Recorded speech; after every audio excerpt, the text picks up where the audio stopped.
Ka umuwi dito sa Pilipinas, sa Cebu City.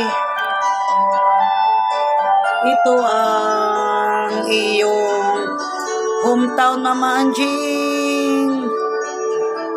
Bakit hindi mo kami petisyonan sa Laskaang Courage?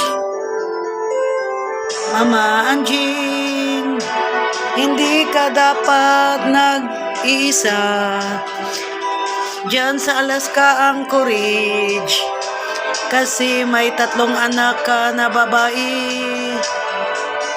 Sila Gigi, An-An at Ikris. Handa naman kaming alagaan at mahalin ka, Mama Anjing. Mama Anjing, sana'y nagbakasyon ka dito. Almost 36 years na hindi tayo nagkikita, Mama Anjing.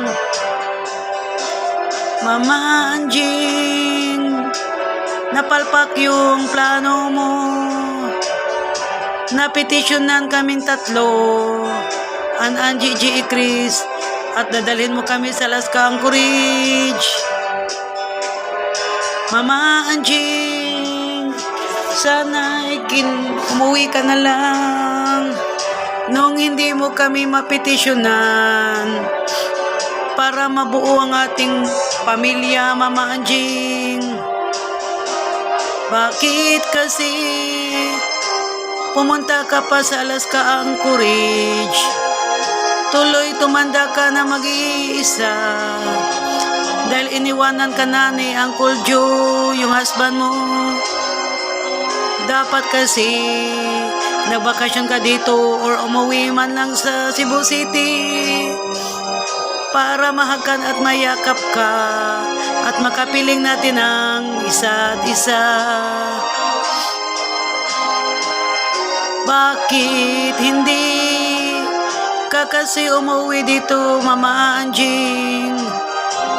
Namatay ka na hindi namin nakikita.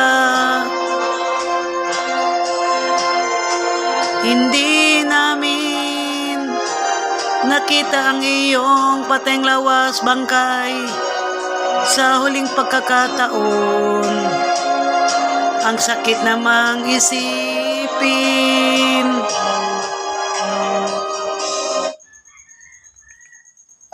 Mama Anjing, nagtanong ako kay Julian dati, yung close na pinsan ko.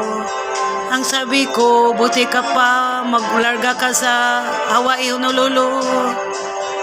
Ang sabi ni Julian sa akin, pareho lang tayo ang ina na sa abroad. Pero may ginawa yung ina ko para ako ay iyang kanyang petisyonan. Hindi kayo petisyonan ng Mama Anjing nyo. Kaya hindi kayo An-An, Ikris nakapunta sa Laskaang Courage.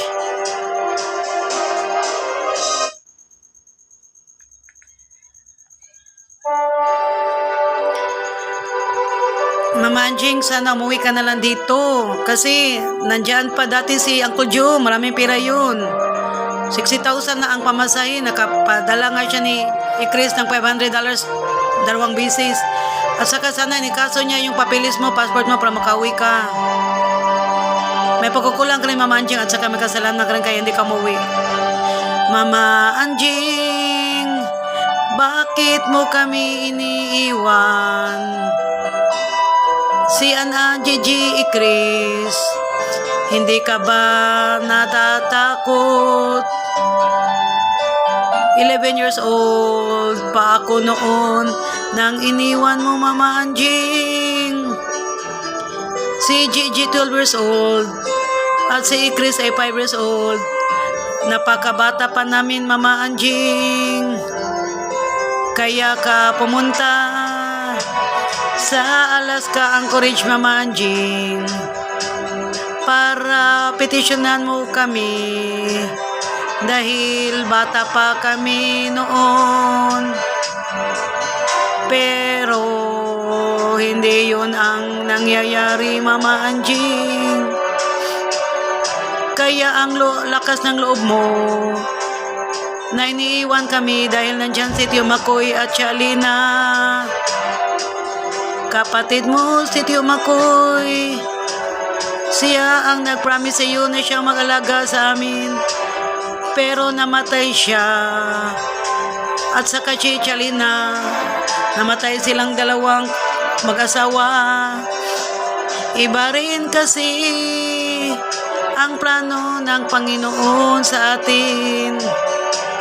Ang sakit lang isipin, yung nag-aaruga sa amin na Chalina at Tio Makoy ay namatay rin agad noong pumunta ka sa Alaska Anchorage. Kaya lumaki kami ng wasak-wasak at durog na durog. Mama Anjing, hindi namin kailangan yung magandang bahay at yung masasarap na pagkain at yung makapag-aral kami ng elementary school, college sa private school, at saka aanin namin yun kung ang kapalit nun yung buhay mo na mawala ka sa piling namin. Mama Anjing, hindi namin kailangan ng milyones o dolyar mo. Ang kailangan namin yung isang ina na lumaki kami na may ina sa tabi namin. Mama Anjing, ikaw ang kailangan namin na maggabay sa aming paglaki at masusubayan kami sa aming paglaki. Mama Anjing,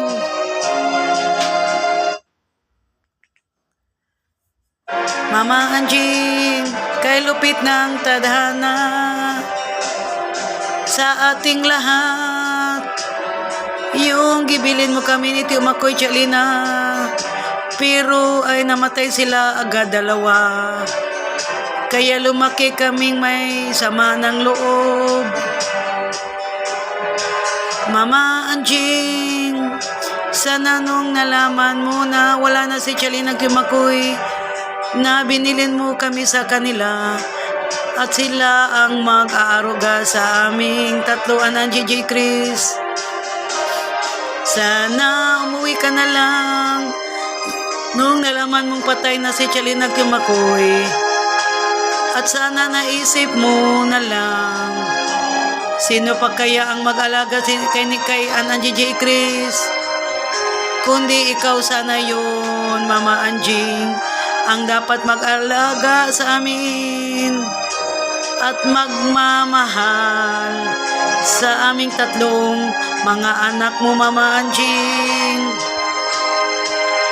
Mama Anjing, sana hindi ka na lang nakapag-asawa ng Americano Terry McDermott o kaya pumunta sa Alaska Anchorage para hindi mo kami maiiwan at mapabayaan. At hirap lang isipin na lumaki kaming walang ina't ama kasi hindi ka na umuwi sa Alaska Anchorage, Mama Anjing. I love you, Ma'am Anjing. Bye.